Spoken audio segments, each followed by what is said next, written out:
ओम अरहम। जैन विश्व भारती लाडनू तुलसी अध्यात्म निडम के तत्वाधान में 13वें प्रेक्षा ध्यान शिविर का आयोजन किया गया।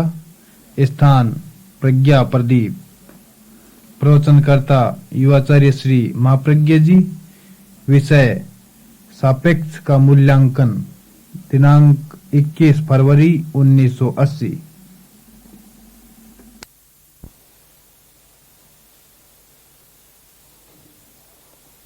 ध्यान शिविर चल रहा है। बहुत लोग ध्यान की साधना करने के लिए आए, इसलिए आए हैं कि अपने प्रति जाग सके, इसलिए आए हैं कि अपने आप को जान सके। क्या दूसरे को नहीं जानना है?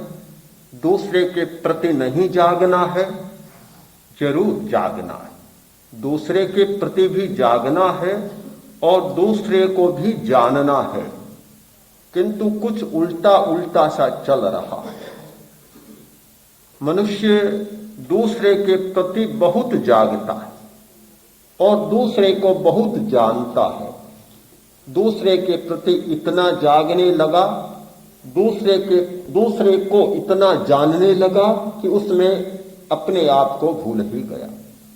हर घटना, हर परिस्थिति में सीधा हमारा ध्यान दूसरे की ओर ही जाता है, अपनी ओर कभी ध्यान ही नहीं जाता।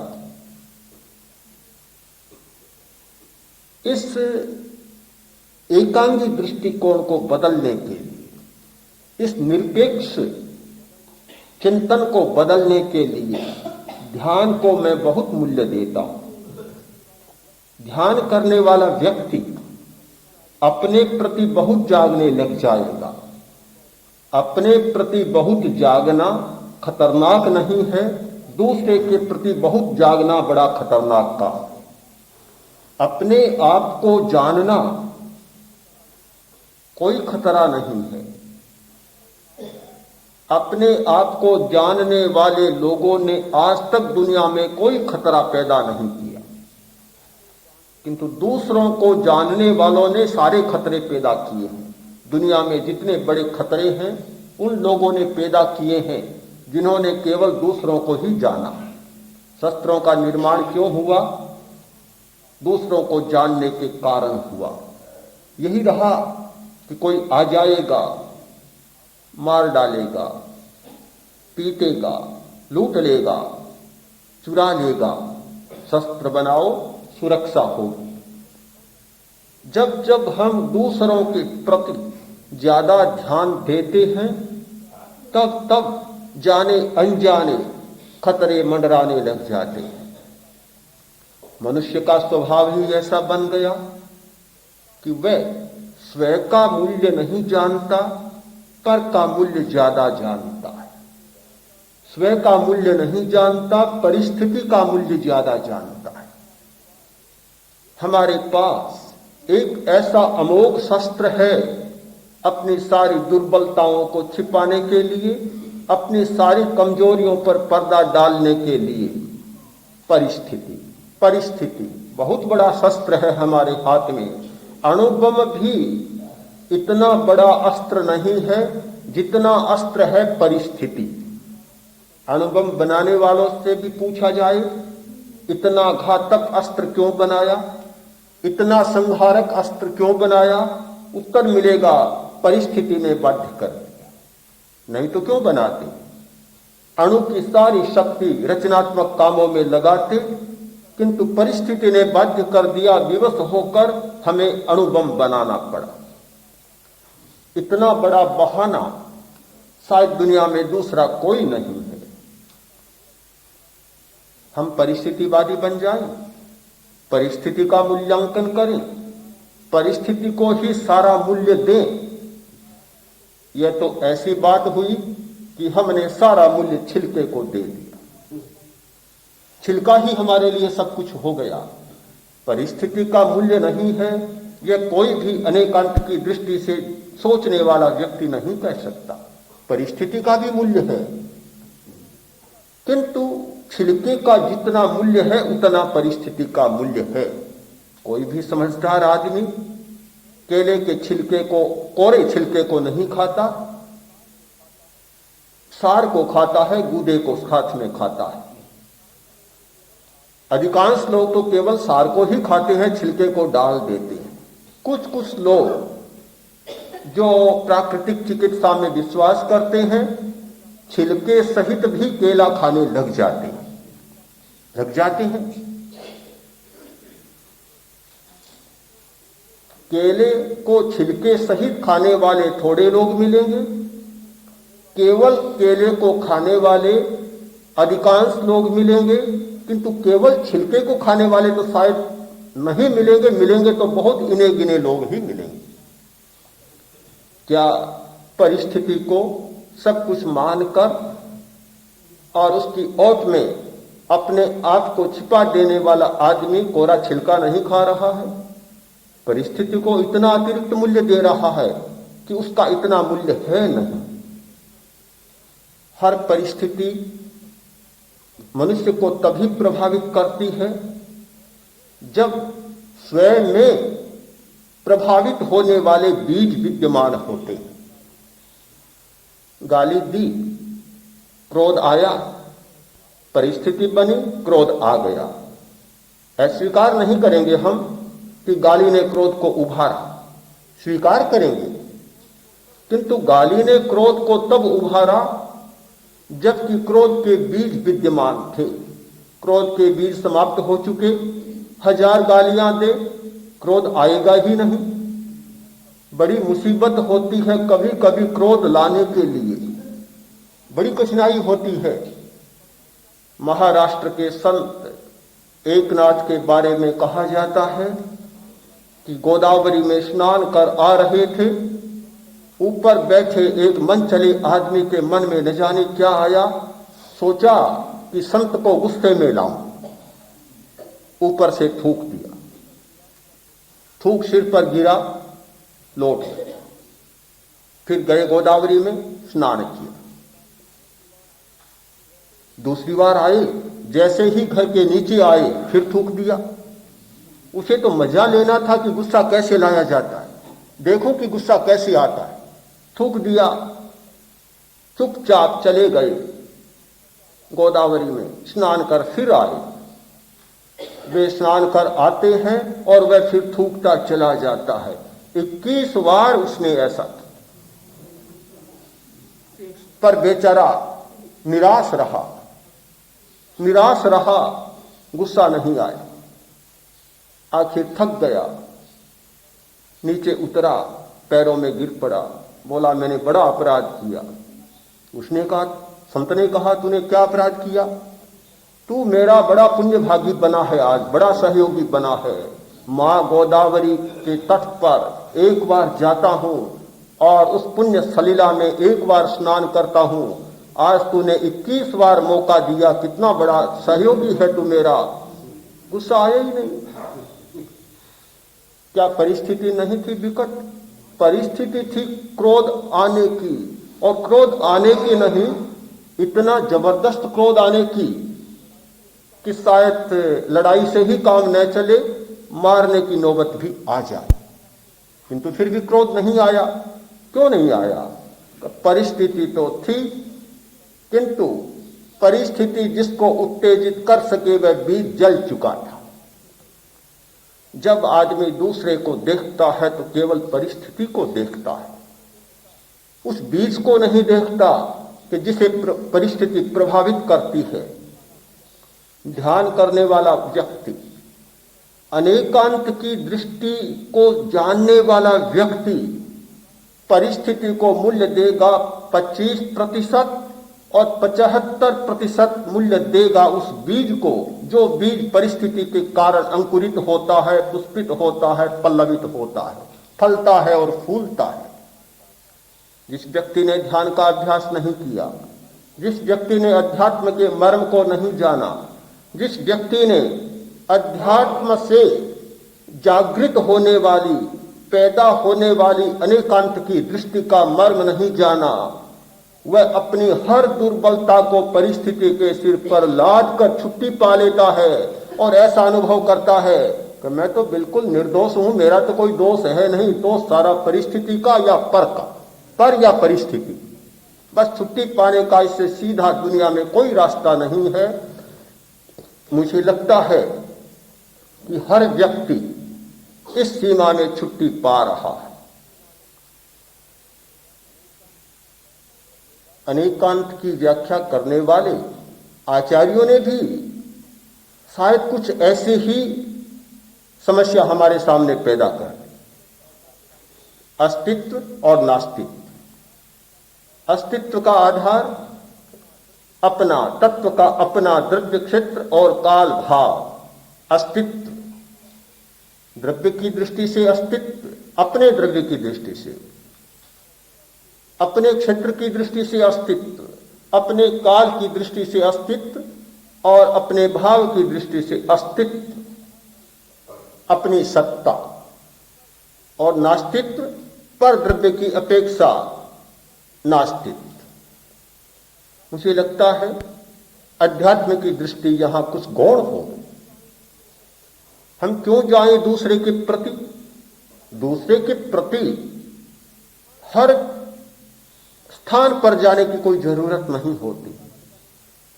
सापेक्षता की दृष्टि से विचार करें तो अस्तित्व और नास्तित्व दोनों स्वगत होते हैं, वस्तुगत होते हैं। बाहर की अपेक्षा की हमें कोई आवश्यकता ही नहीं होती। अपने व्यक्त पर्याय की दृष्टि से अस्तित्व और अपने अव्यक्त पर्याय की दृष्टि से नास्तित्व।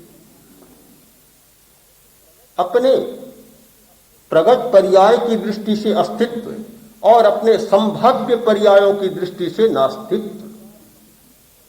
जो पर्याय संभवित हैं, संभाव्य हैं, प्रकट होने वाले हैं, आज उनका नास्तित्व है। वे असत हैं, उनकी सत्ता अभी नहीं है। नास्तित्व उस दृष्टि से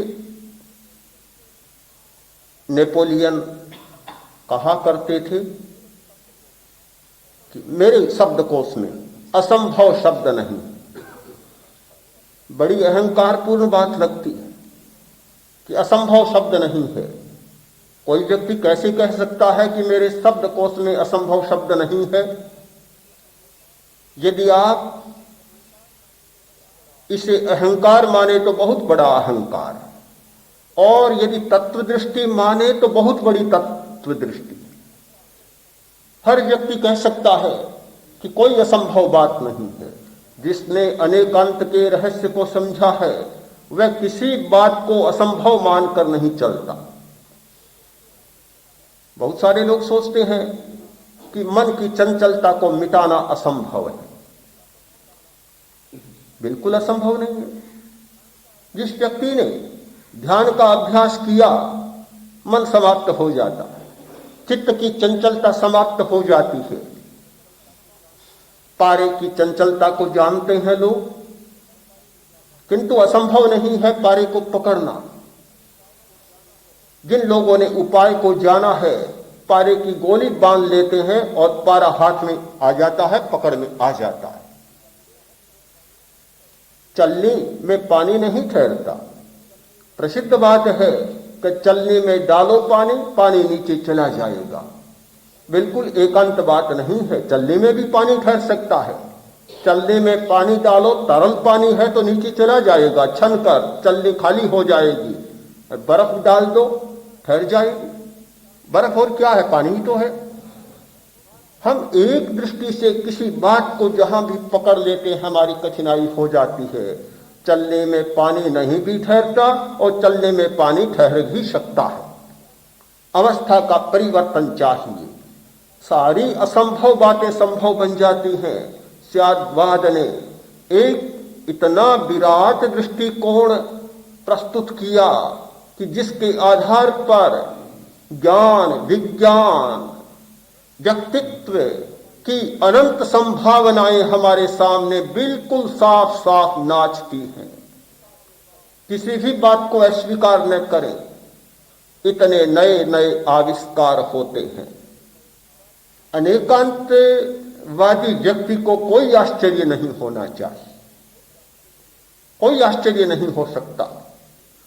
वो जानता है कि एक और अनेक दोनों साथ साथ चलते, सत और असत दोनों साथ साथ चलते,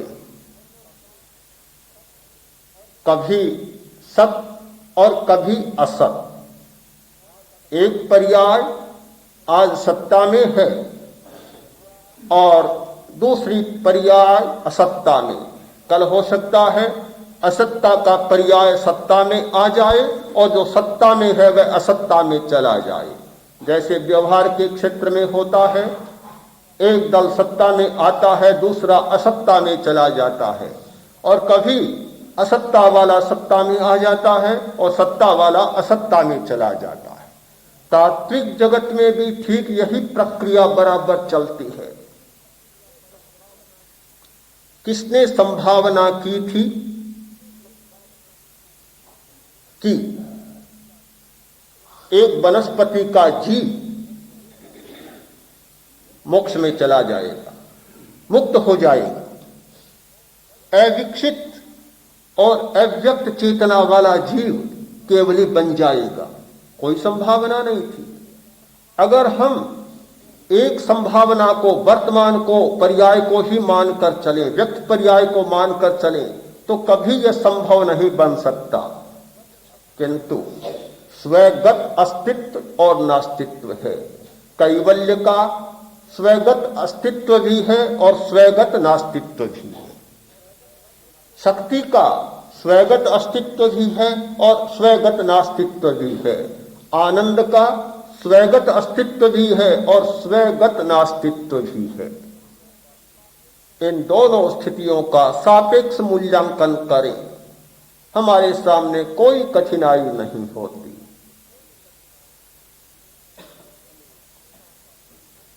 हमें सीमा का बोध करना होगा।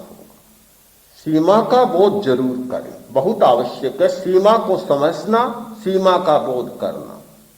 स्वयं की सीमा है अनुभव और पर की सीमा है विकल्प।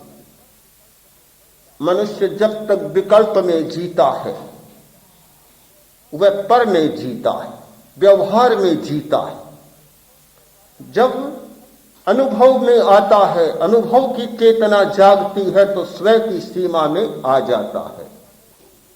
ध्यान अनेकांत के बिना हो नहीं सकता। अनेकांत की दृष्टि के बिना ध्यान की उपयोगिता भी नहीं बताई जा सकती और ध्यान की समग्र व्याख्या भी नहीं हो सकती। विकल्प और अनुभव, चेतना के दोनों स्तर हमारे सामने हैं। मनुष्य अधिकांशतः विकल्प का जीवन जीता है। कल्पनाएं कल्पनाएं विकल्प मन में उठते रहते हैं।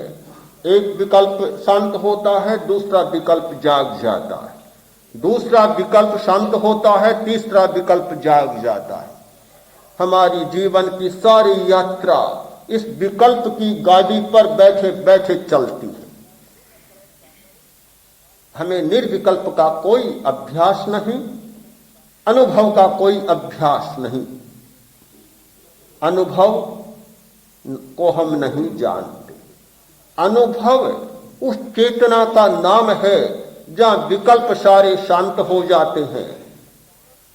यह शांत समुद्र बन जाता है। विकल्प आते हैं, गंदला होता जाता है। एक साधक ध्यान कर रहा था, शिष्य से कहा नदी का पानी लाओ, पानी पीना है। गया, लौट आया, पूछा पानी नहीं लाए कि पानी बहुत गंदला हो गया। क्यों? क्या कारण हुआ कि पानी गंदला हो गया? कि अभी बहुत सारी बैलगाड़ियां गई थी, इसलिए पानी सारा गंदला हो गया।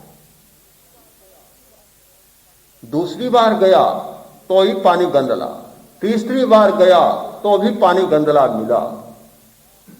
काफी लंबे समय के बाद चौथी बार गया तो साफ पानी मिला, पानी ले आया। गुरु ने कहा कुछ समझे? क्या समझना था? समझने जैसी कोई बात नहीं थी। ये तो बिल्कुल साफ बात थी कि गाड़ियां निकली, पानी गंदला हो गया और अब काफी समय हो गया, रेत जमते जमते, कीचड़ के जमते जमते पानी फिर साफ हो गया। इसमें समझने की क्या बात थी?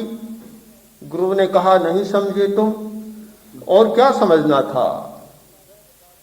जब ये विचार की बैलगाड़ियां, विकल्प की बैलगाड़ियां हमारे दिमाग में से निकलती हैं तो हमारी चेतना गंदली हो जाती है।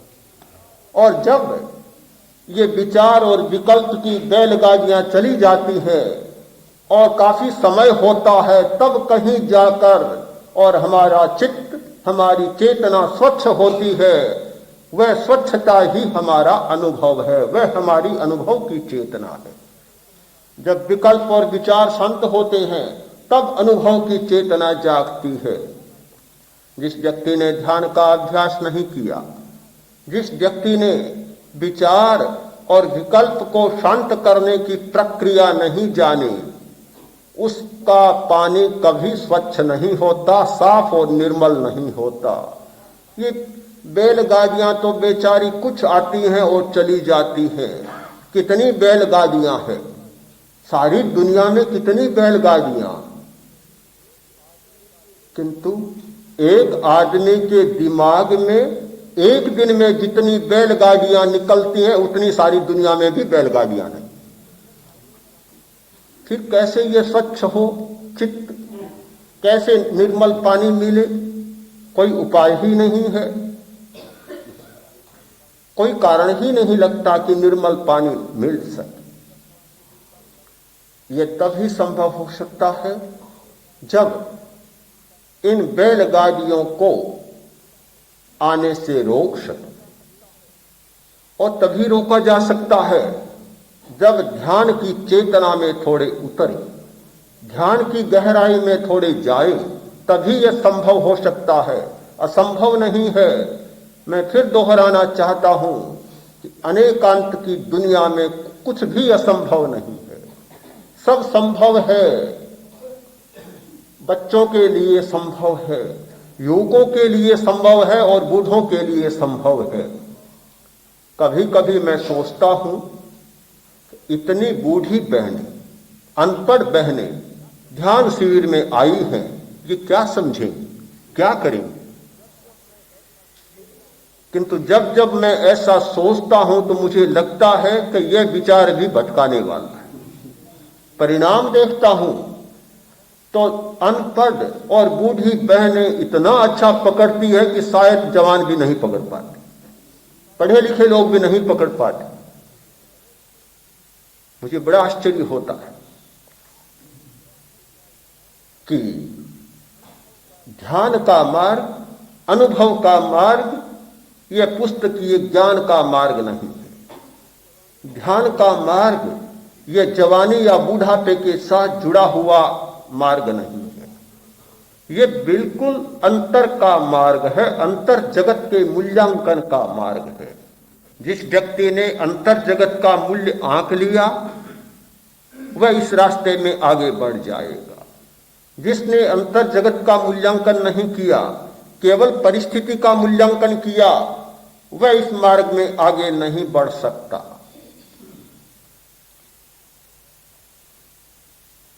स्वयं का मूल्यांकन और पर का मूल्यांकन, दोनों मूल्यांकन करें पर दृष्टिकोण बदले। अनेकांत की दृष्टि का पूरा पूरा उपयोग करें। हमारी बहुत बड़ी भूल हुई कि अनेकांतवाद को तत्ववाद की कारा में जकड़ दिया। अनेकांत तो शुद्ध साधना का तत्व है। अनेकांत कोई तर्क शास्त्र का नियम नहीं है, यह कोई लॉजिक नहीं है, यह कोई तार्किक प्रणाली नहीं है। यह शुद्ध चेतना का अनुभव है। शुद्ध चेतना, जिस व्यक्ति ने चित्त को निर्मल बनाने का प्रयत्न नहीं किया वह अनेकांतवादी नहीं हो सकता। अनेकांत की दृष्टि उसे उपलब्ध नहीं हो सकती। अनेकांत की दृष्टि शुद्ध आध्यात्मिक चेतना को ही उपलब्ध हो सकती है। जिसने राग द्वेष को कम करना सीखा, जिसने पक्षपात से छुट्टी ले ली, जिसने आग्रह को कम करना सीखा वही व्यक्ति अनेकांतवादी हो सकता है। जिसने स्वयं की परिक्रमा करना सीखा वही अनेकांतवादी हो सकता है। जिसने आज तक पर की परिक्रमा की, दूसरों के पीछे चक्कर लगाया, वह कभी अनेकांतवादी नहीं हो सकता। पौराणिक कहानी है, शिव ने कहा दोनों पुत्रों से, कार्तिकेय और गणेश से, कि सारे संसार का चक्कर लगाओ और जो पहले आएगा उसे पुरस्कार मिलेगा। कार्तिकेय तो बड़ा शक्तिशाली था, उसका वाहन भी उड़ने वाला। चला चक्कर लगाने।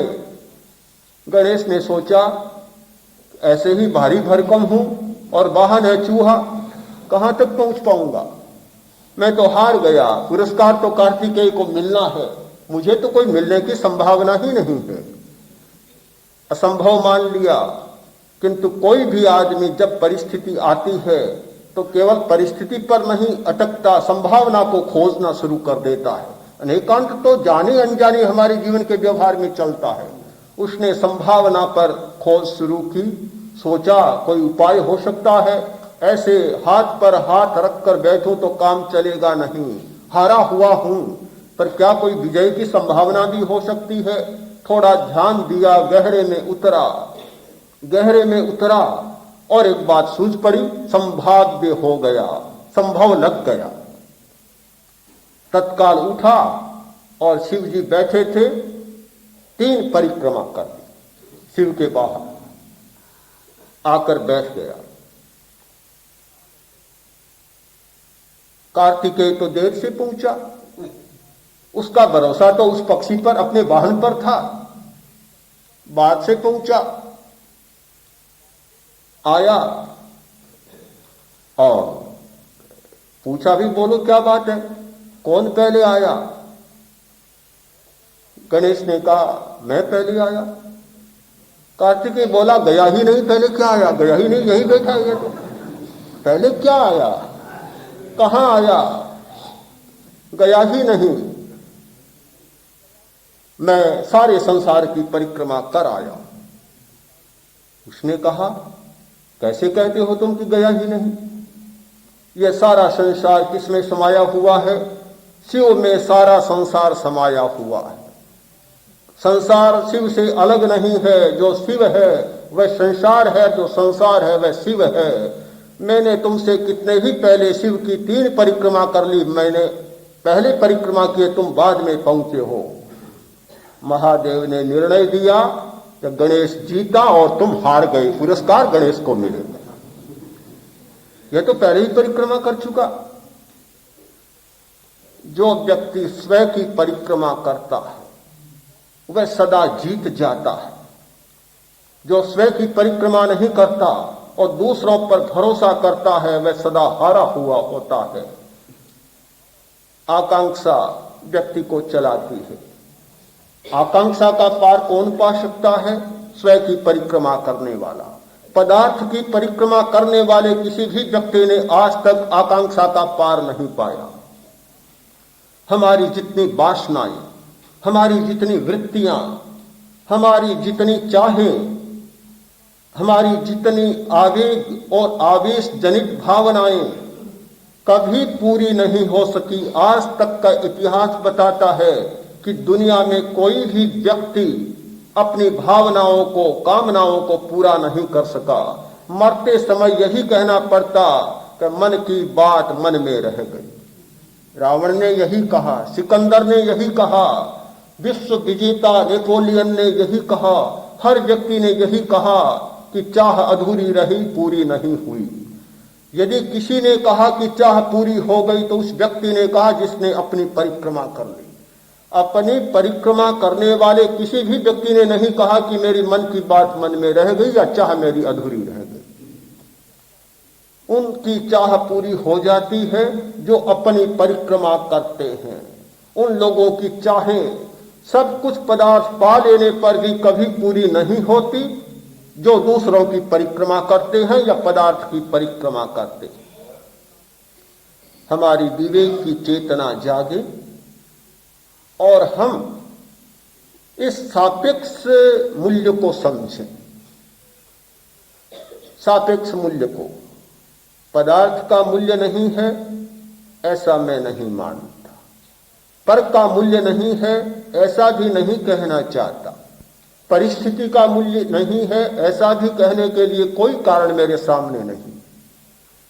पर का मूल्य, पदार्थ का मूल्य, व्यवहार का मूल्य, स्थूल पर्याय का मूल्य और वर्तमान पर्याय का मूल्य, सबका मूल्य है। विकल्प का भी मूल्य है, स्मृति का भी मूल्य है, चिंतन का भी मूल्य है, अतीत का भी मूल्य है और भविष्य का भी मूल्य है, सबका मूल्य है। यदि हम कह दें तो इनका कोई मूल्य नहीं है तो बहुत झूठी बात होगी। जहां ध्यान का मूल्य है तो वहां रोटी का भी मूल्य है, खेती का भी मूल्य है। अगर खेती न हो, रोटी न हो तो ध्यान का मूल्य भी समाप्त हो जाए। रोटी पर भी ध्यान जाता है तब यह ध्यान चलता है, और जितना नहीं जाना चाहिए उतना भी चला जाता है, उतना चला जाता है। जितना नहीं खाना चाहिए उतना आदमी खा लेता है, क्योंकि उसका मूल्य ज्यादा समझता है और यह समझता है कि दूध तो जितना पी लिया जाए उतना ही कल्याण है जीवन का। मैंने आज ही भोजन की तालिका देखी, संतुलित भोजन की। उस तालिका में है कि एक दिन में 10 औंस दूध चाहिए, केवल 10 औंस अर्थात 5 छटांक। आदमी लीटर 2 लीटर भी मिले तो पी सकता है, पी सकता है, क्योंकि आवश्यकता की बात नहीं। एक मूल्य ऐसा बन गया कि जितना दूध पिया जाए उतना ही सार, जितने मिठाई खाई जाए उतना ही सार, जितना फल खाया जाए उतना ही सार। सार तुम्हारी जीभ तो मानती है, किंतु बेचारी आंतें भी मानती है क्या सार है उतना? आंतों से भी तो पूछो कभी। हम जीवन को भी निरपेक्ष जीना शुरू कर देते हैं, यह भी तो सापेक्ष है।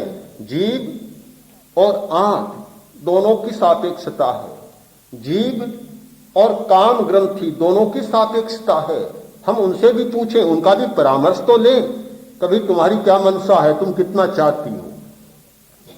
आंत कभी नहीं कहेगी कि इतना दूध पीते जाओ, इतनी चाय पीते जाओ, इतनी रोटियां खाते जाओ, इतने फल खाते जाओ, या इतना सारा भारी भरकम भोजन करते जाओ। आंतें एक सलाह नहीं देगी, कभी नहीं देगी। कभी कभी डॉक्टर भी दे सकता है स्वार्थवश, पर आंतें कभी इतनी गलत सलाह नहीं देंगी, कभी नहीं देंगी कि आदमी केवल जीभ की बात को सुनता है, आंत की बात को नहीं सुनता। केवल जीभ की बात को मानता है, आंत की बात को नहीं मानता।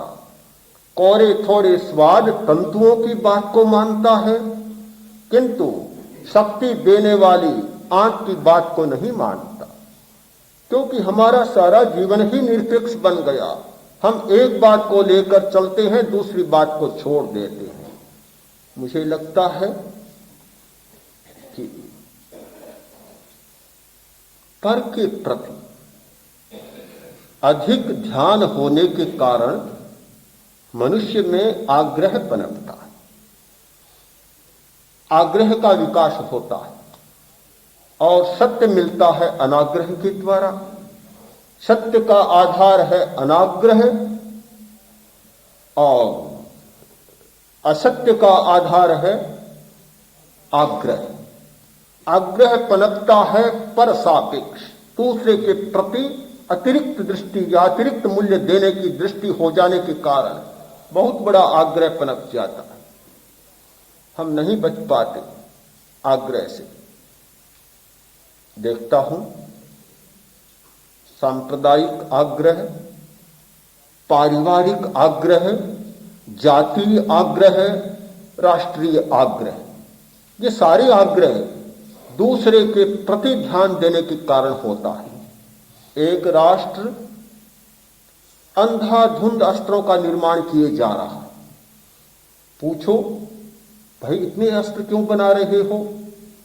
कि कैसे नहीं बनाए, वह इतना बना रहा है दूसरा राष्ट्र, संतुलन बिगड़ जाएगा, और जिस दिन संतुलन बिगड़ जाएगा लड़ाई छिड़ जाएगी, युद्ध छिड़ जाएगी। युद्ध को रोकने के लिए संतुलन बनाना जरूरी है, और संतुलन के लिए शस्त्र बना रहा हूं, किसी को मारने के लिए नहीं बना रहा हूं।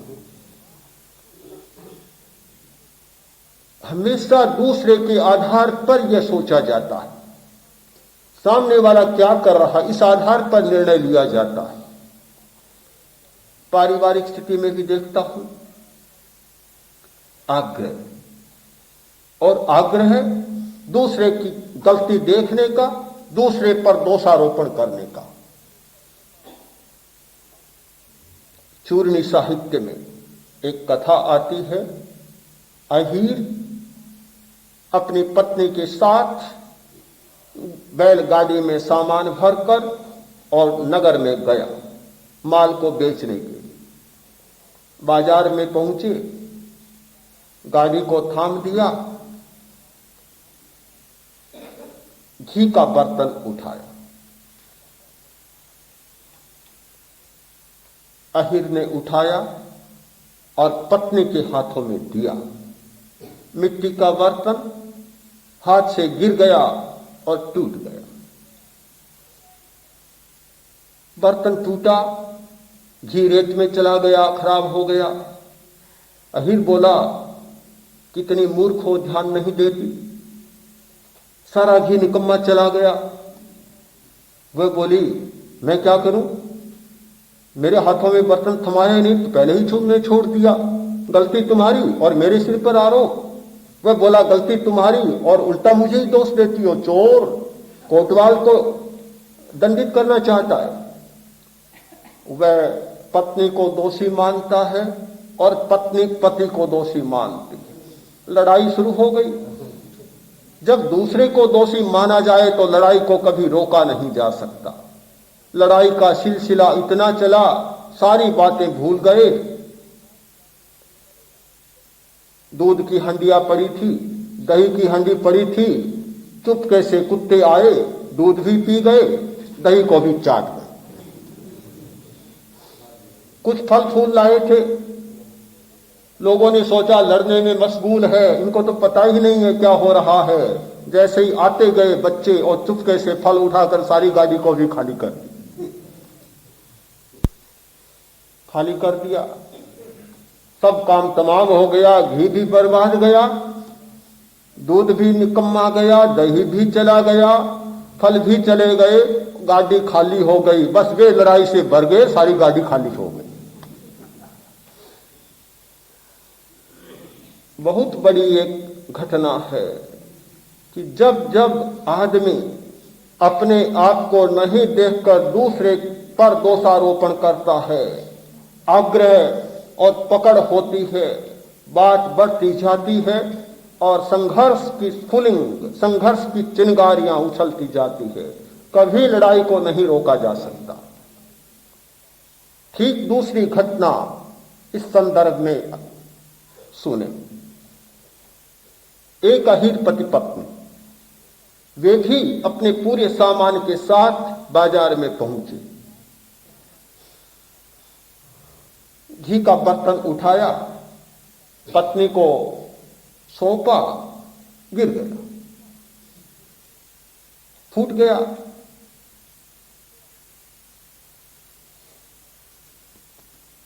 पत्नी बोली, बड़ी भूल हो गई, माफ करें, मेरे हाथ से बर्तन गिर गया। बस कहने की जरूरत थी इतना। पति बोला, नहीं नहीं, तुम्हारा कोई दोष नहीं है, तुमने पकड़ा ही नहीं, शायद मैंने जल्दी में छोड़ दिया। पत्नी कहती है, नहीं, आपका कोई दोष नहीं है, मेरे हाथ से हो गया, अनर्थ हो गया, आप क्षमा करें, मेरी भूल हो गई। पति कहता, तुम्हारी कोई भूल नहीं है, तो मेरी भूल है, मेरा प्रमाद हुआ है, तुम चिंता मत करो। 2 मिनट में बात समाप्त हो गई। लगे तो जो घी रेत में गिरा था ऊपर ऊपर का उठा लिया और सारा का सारा बर्तन ठीक कर लिया, सारा सामान सुरक्षित हुआ, बाजार में बेच दिया और रुपए लेकर अपने गांव आ गए। एक घटना है, एक घटना के दो पहलू हैं। जहां आदमी केवल दूसरे को देखता है, अपने आप को नहीं देखता, वहां सारी समस्याएं पैदा होती हैं। जहां मनुष्य दूसरे को नहीं देखता, अपने आप को देखना शुरू कर देता है, समस्याओं का समाधान बहुत सरल हो जाता है। मैंने देखा कि बीमार होने वाला व्यक्ति कभी यह स्वीकार नहीं करता कि मेरी भूल हुई, बहुत ज्यादा खा लिया, डटकर खा लिया, दस्तें हुई, उल्टियां शुरू हो गई, उदर शूल शुरू हो गया। कोई पूछता है कोई खाने में तो गड़बड़ नहीं की? नहीं, खाने में तो कोई गड़बड़ नहीं है, तो कोई ऐसी ही परिस्थिति, कोई ऐसी हवा चल पड़ी और बीमारी हो गई। ये नहीं बताता कि मैंने खाने में कोई भूल की है। आचार्य भिक्षु ने शील की व्याख्या करते हुए लिखा है कि बहुत खाने वाले लोग कभी स्वीकार नहीं करते कि मेरी कोई भूल हुई है, हमेशा वे दूसरों पर दोष डालते हैं, और कभी दबे मुंह से करेंगे तो भी इतना सा करेंगे कि क्या करूं, मित्र दोस्त या दूसरे लोग पास में बैठे थे, जबरदस्ती दो चार को ठूंस दी, इतना तक स्वीकार कर लेगा। पर मैंने अपनी लोलुपता के कारण अधिक खाया है, यह स्वीकार करने का साहस शायद नहीं होता, इसलिए वह मूल बात को छिपाता है और दवा लेना चाहता है। रोग पकड़ में नहीं आता, दवा भी उल्टी लग जाती। अपनी दुर्बलता को स्वीकार करना, यह अनेकांत की दृष्टि व्याप्त हुए बिना संभव नहीं हो सकता। भगवान महावीर ने एक वचन कहा कि धम्मो शुद्धस्य चित्तः, शुद्ध आत्मा में धर्म ठहरता है। फिर प्रश्न हुआ कि शुद्ध कौन? तो उन्होंने बताया जो ऋजु है वह शुद्ध होता है। महाप्रभु ईसा ने कहा था कि धार्मिक आदमी बच्चे जैसा होगा। एक ही बात है, बच्चा होना, ऋजु होना एक ही बात है। कुटिल आदमी कभी बच्चा नहीं होता और कुटिल आदमी कभी धार्मिक नहीं होता। तो फिर मेरे मन में एक प्रश्न उठा कि ऋजु कौन होता है? ऋजु वह होता है जिसे अनेकांत की दृष्टि उपलब्ध हो जाए। एकांत दृष्टि वाला व्यक्ति कभी ऋजु नहीं होता, उसमें अपने बात की पकड़ होगी, अपनी पकड़ होगी, अपना आग्रह होगा, दूसरों की कमियों को देखेगा, दूसरों की कमजोरियों को देखेगा, दूसरों की परिस्थितियों को देखेगा और अपने आसपास में होने वाली सारी कमजोरियों, दुर्बलताओं को दूसरों के सिर लाद देगा।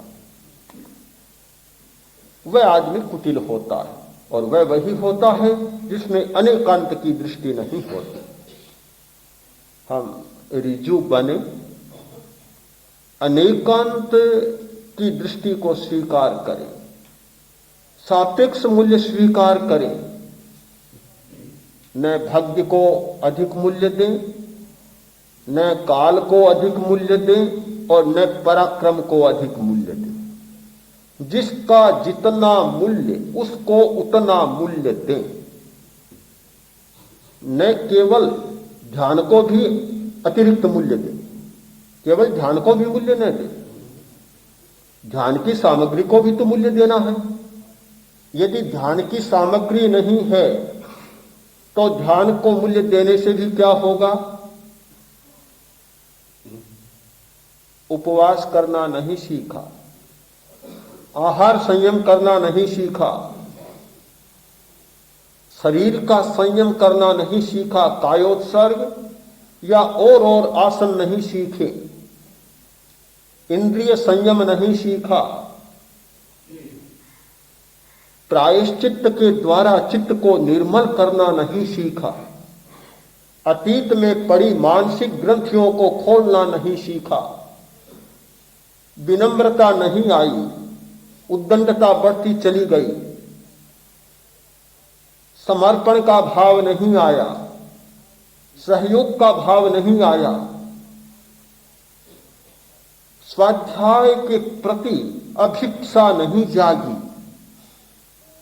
ज्ञान के दरवाजे नहीं खोले, केवल एक बात को पकड़कर बैठ गए, विसर्जन नहीं सीखा, अहंकार का विसर्जन और ममकार का विसर्जन, शरीर का विसर्जन, वाणी का विसर्जन और प्रवृत्तियों का विसर्जन, व्युत्सर्ग को नहीं सीखा, इन सारी बातों को नहीं सीखा और केवल ध्यान की बात को पकड़कर बैठ गए, एकांतवादी बन गए, ध्यान भी एकांत की कारा में फंस गया, कैदी बन गया, कुछ मिल सके मुझे कोई संभावना नहीं।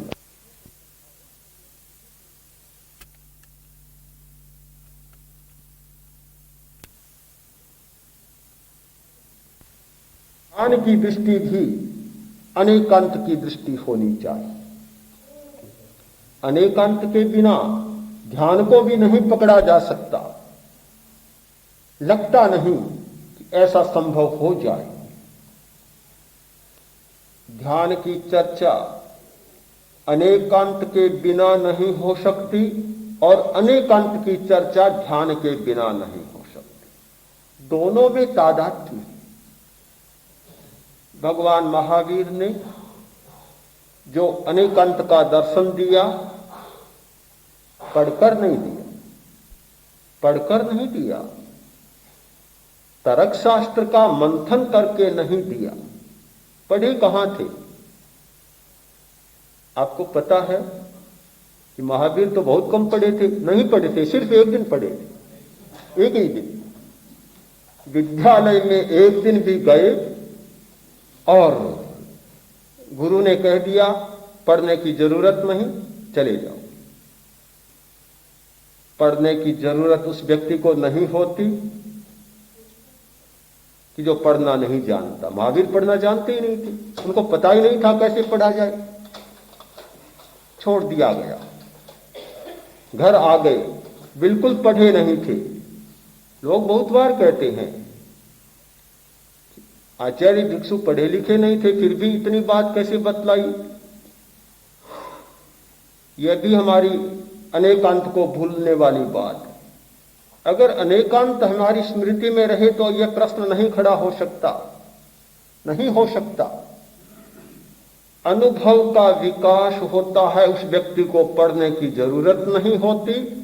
और मुझे लगता है कि जो ज्यादा पढ़ता है शायद उसमें अनुभव का विकास नहीं होता। पढ़ना भी बड़ा खतरनाक होता है।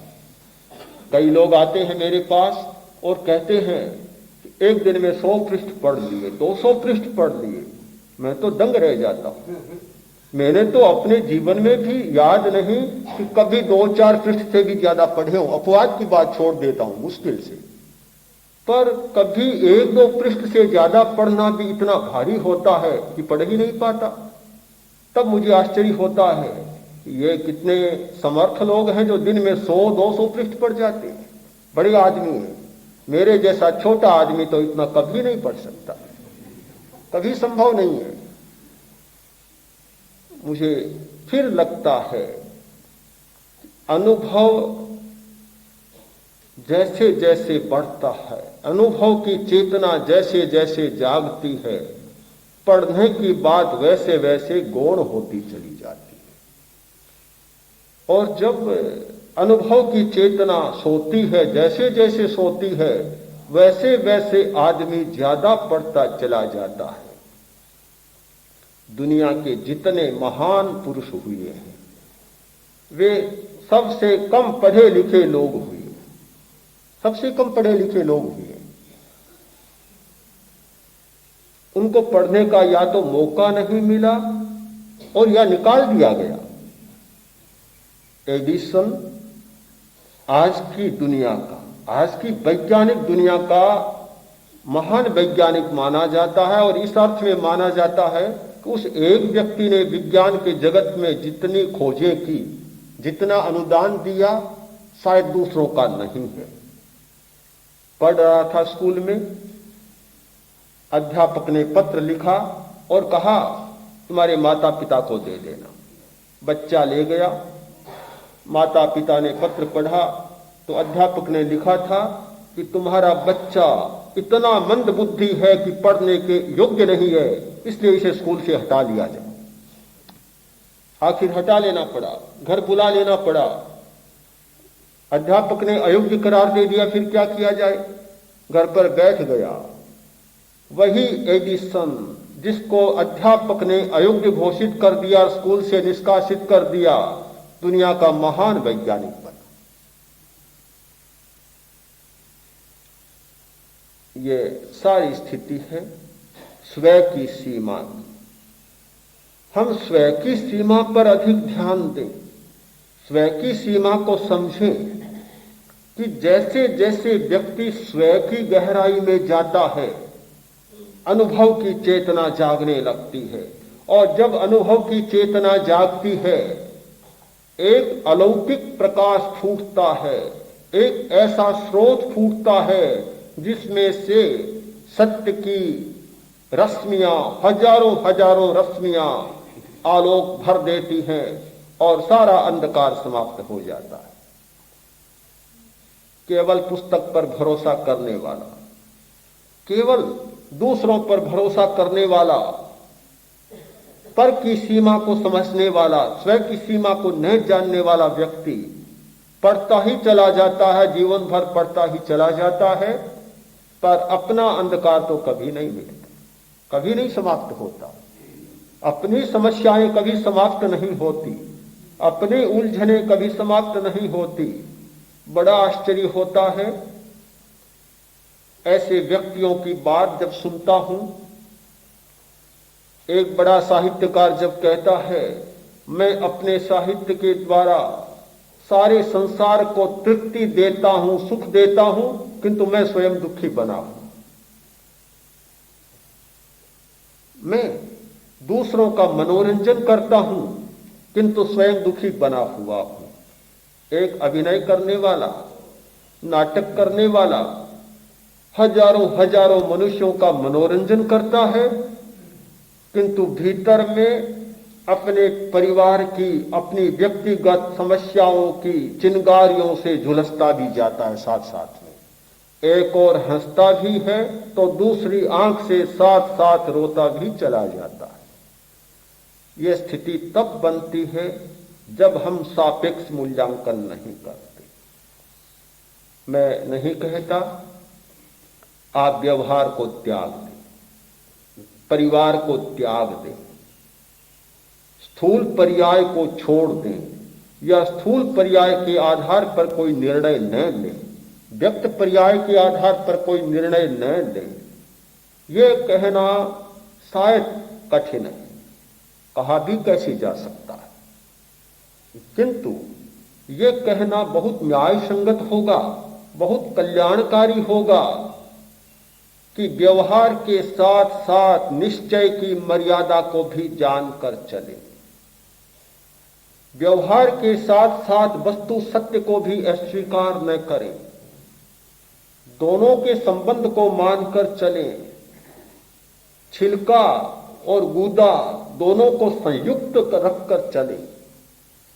मैं जानता हूं कि गूदा तब बनता है जब छिलका होता है, यदि छिलका न हो तो गूदा बनेगा ही नहीं।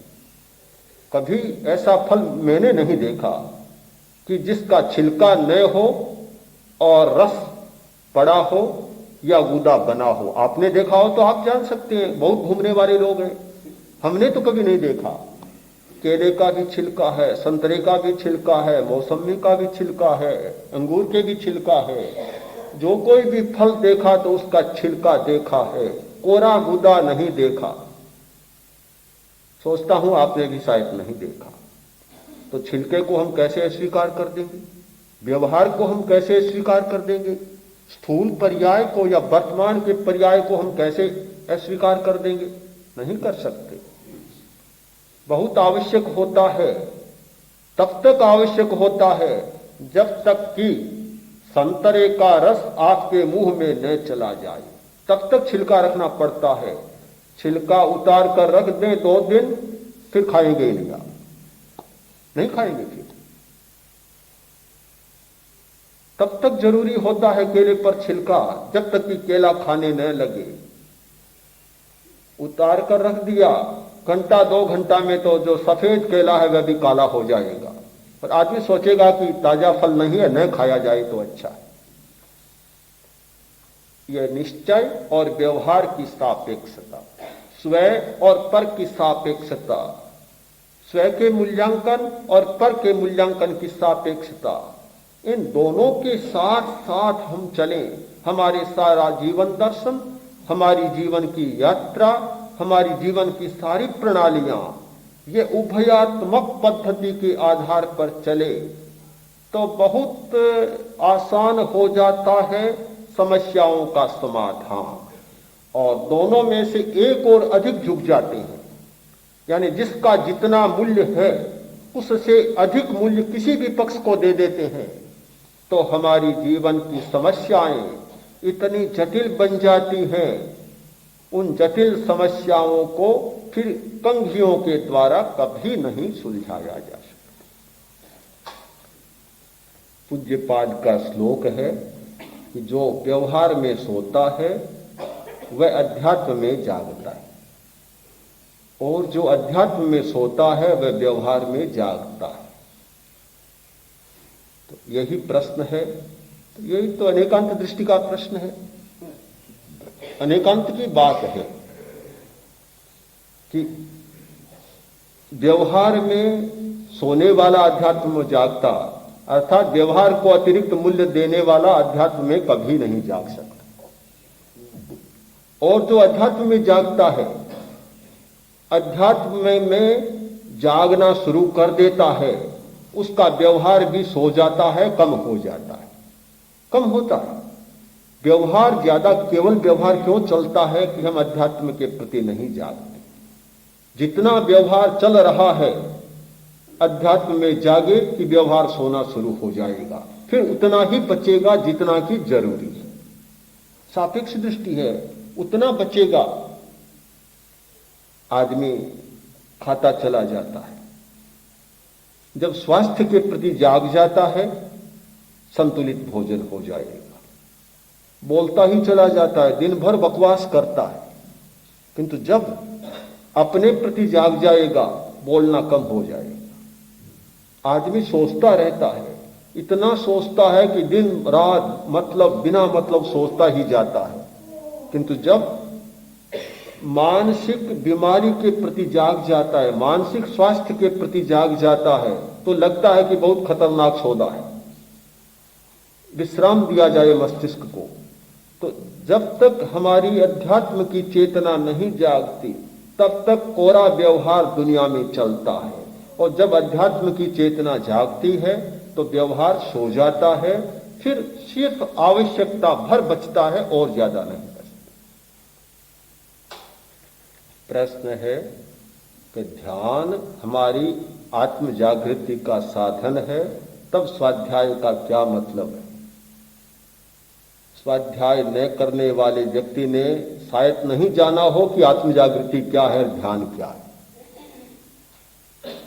एक आदमी ध्यान करने बैठता है और बरसों तक कहीं नहीं पहुंचता। एक आदमी ध्यान की प्रणाली को जानता है, ध्यान की चाबी उसके हाथ में है, 5 दिन में पहुंच जाता है। देखता हूं, एक घटना बताऊं कि बीकानेर में शिविर था, ध्यान का चल रहा था क्रम।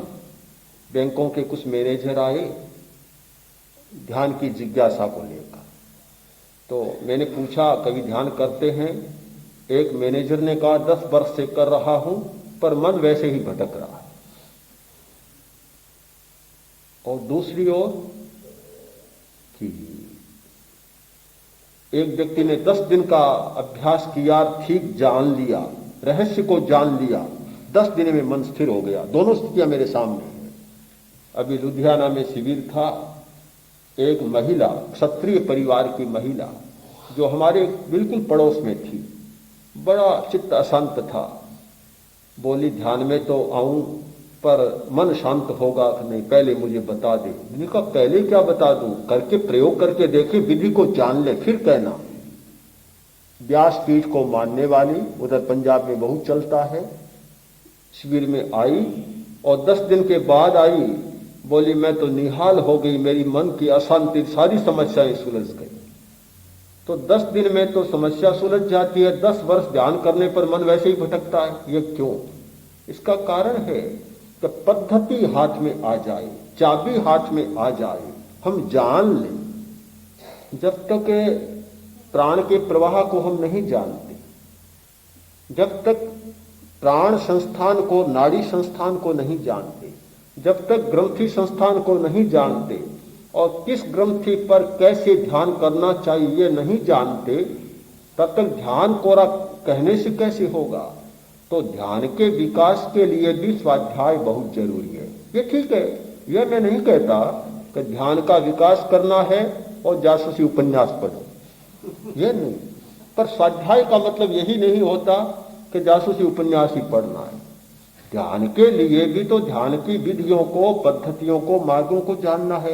यह अपने लक्ष्य पर निर्भर होगा कि जो व्यक्ति अध्यात्म की साधना करना चाहता है उसका स्वाध्याय एक प्रकार का होगा, जिसे सीआईडी का काम करना है उसका साहित्य एक प्रकार का होगा, और जिसको डकैती करनी है वह भी पढ़ता है। पढ़े बिना, जाने बिना तो उसका भी काम नहीं चलता, पर उसका पढ़ना दूसरे प्रकार का होगा। तो स्वाध्याय की तो हजारों शाखाएं हैं। ध्यान के लिए जो अध्यात्म साधना की पद्धतियां और उसमें विकास देने वाला साहित्य वह पढ़ना तो बहुत जरूरी है। उसके बिना विकास नहीं हो सकता। अपवाद को छोड़ दे, एक व्यक्ति कोई सहजी चला गया, सामान्य बात नहीं होती। सामान्य बात वह होती है आनुपातिक जो नियम होता है, जन सामान्य पर जो लागू होता है। तो उसके लिए तो मैं मानता हूं कि ध्यान की स्पष्टता करने वाला साहित्य पढ़ना बहुत जरूरी होता है। और मैं स्वयं मानता हूं कि यदि मैंने जैन आगमों पर इतना स्वाध्याय नहीं किया होता और आचार्य श्री ने यदि आगम संपादन का कार्य हाथ में नहीं लिया होता तो मैं निश्चित मानता हूं कि शायद हम आज इस स्थिति में नहीं होते।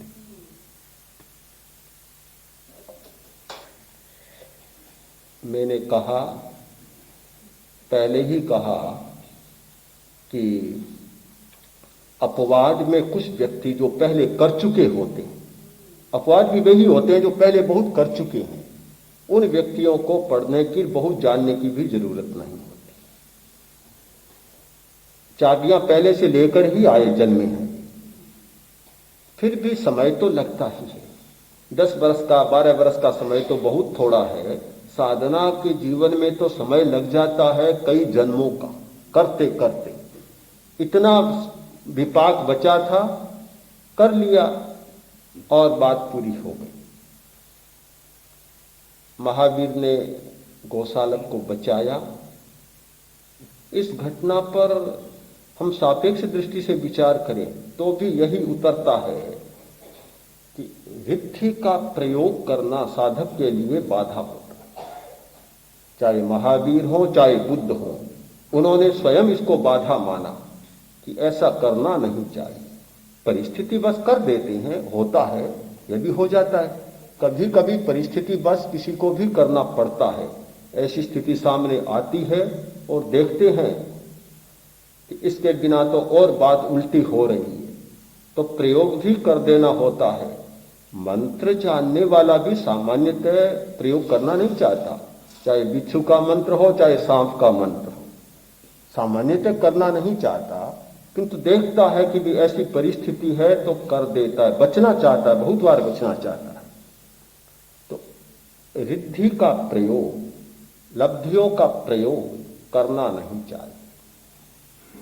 विष्णु कुमार ने भी किया था, और भी अनेक घटनाएं हैं कि ऐसी परिस्थिति आने पर बाध्य होकर करना पड़ा।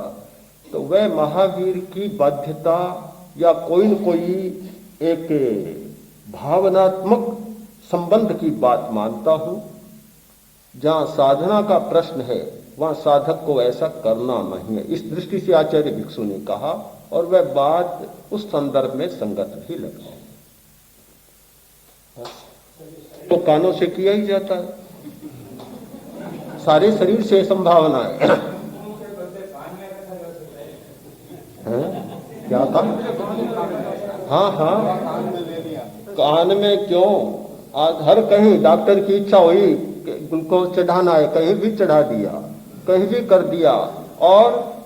और थोड़े सूक्ष्म बने तो मनोबक्षी शक्ति आ गई, तो संकल्प किया और उसी अवयव से भोजन पूरा कर लिया। यह संभावना तो बहुत ज्यादा है।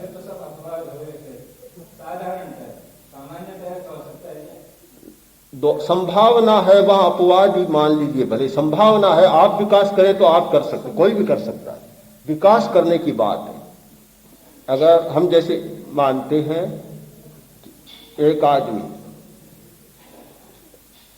चाहे तो अंगुली से भोजन कर सकता है, चाहे तो कान से, चाहे तो आंख से, चाहे तो पैर से, जहां चाहे उसी अवयव से भोजन कर सकता है।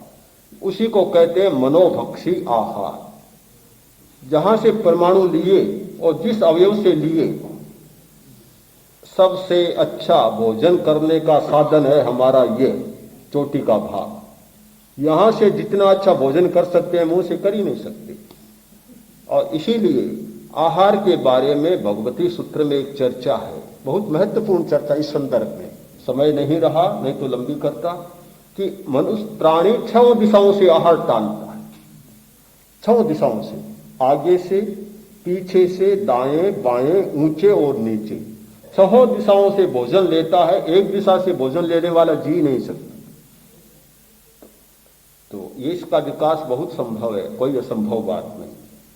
अर्हन्ते शरणं प्रवज्जामि, संघे शरणं प्रवज्जामि, साधु शरणं प्रवज्जामि, केवलिपन्नतं धम्मं शरणं प्रवज्जामि। अर्हन्ते शरणं प्रवज्जामि, सिद्धे शरणं प्रवज्जामि, साधु शरणं प्रवज्जामि, केवलिपन्नतं धम्मं शरणं प्रवज्जामि। अर्हन्ते शरणं प्रवज्जामि, सिद्धे शरणं प्रवज्जामि, साधु शरणं प्रवज्जामि, केवलिपन्नतं धम्मं